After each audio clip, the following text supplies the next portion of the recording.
Latest on that court battle for Taylor Swift. Jury selection has begun in her civil suit against a radio DJ she accuses of groping her during a photo shoot. He's also suing her for getting him fired.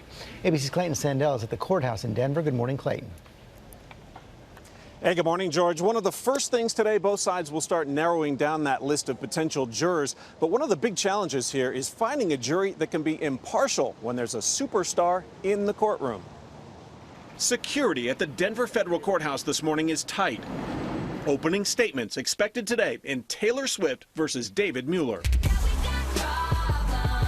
The megastar with more than 100 million Instagram followers battling a former country radio DJ, accusing him of grabbing her from behind during this meet and greet in 2013. This photo leaked to TMZ, now evidence. Mueller denies anything inappropriate, suing Swift, alleging she got him fired.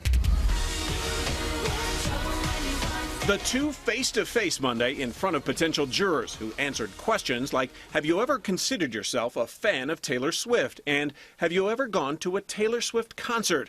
Jury experts say Swift's celebrity can be a big advantage. Miss Swift's team is going to want somebody who just sees stars when they see Taylor Swift and is going to believe everything that comes out of her mouth. Potential jurors also face tougher questions like, have you ever been inappropriately touched or been wrongly accused of inappropriately touching someone? One man said he could not be impartial because a friend was once sexually assaulted. He was dismissed. Fair and impartial is certainly what the goal is, but anybody who is working for one team or the other, you're going to be looking for the juror that you think is going to be siding more with your view of the case. On that infamous photo, one woman said she's seen it, but is keeping an open mind.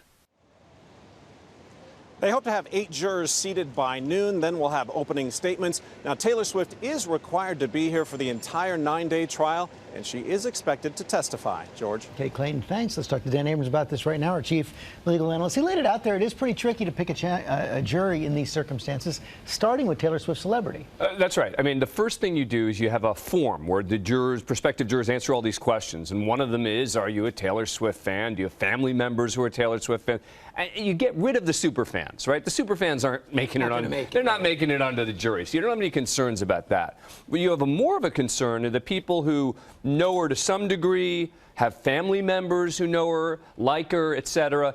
But I think that it's actually sometimes easier than we make it out to be. Meaning, yes, there are a lot of Taylor Swift fans out there, but there are also a lot of people out there who don't know that much about her.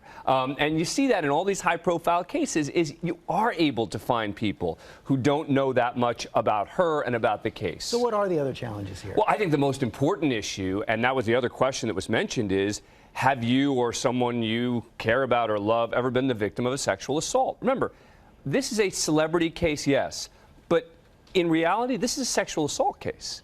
I mean, Taylor Swift is saying she was sexually assaulted. Let's not forget that in the context of Taylor Swift and big-time celebrity, etc. This is about credibility. It's about a guy who got fired from his job who's saying he was fired based on a lie. And it's about Taylor Swift saying, I was sexually assaulted and decided to stand up for myself.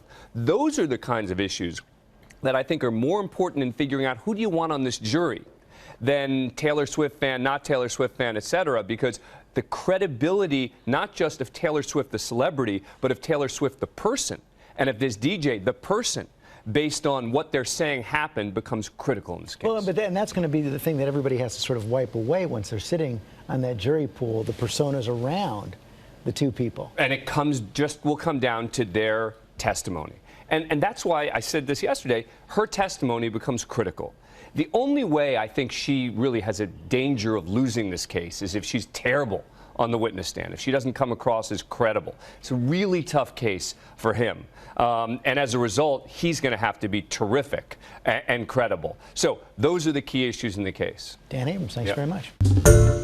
Hi, everyone. George Stephanopoulos here. Thanks for checking out the ABC News YouTube channel. If you'd like to get more videos, show highlights, and watch live event coverage, click on the right over here to subscribe to our channel. And don't forget to download the ABC News app for breaking news alerts. Thanks for watching.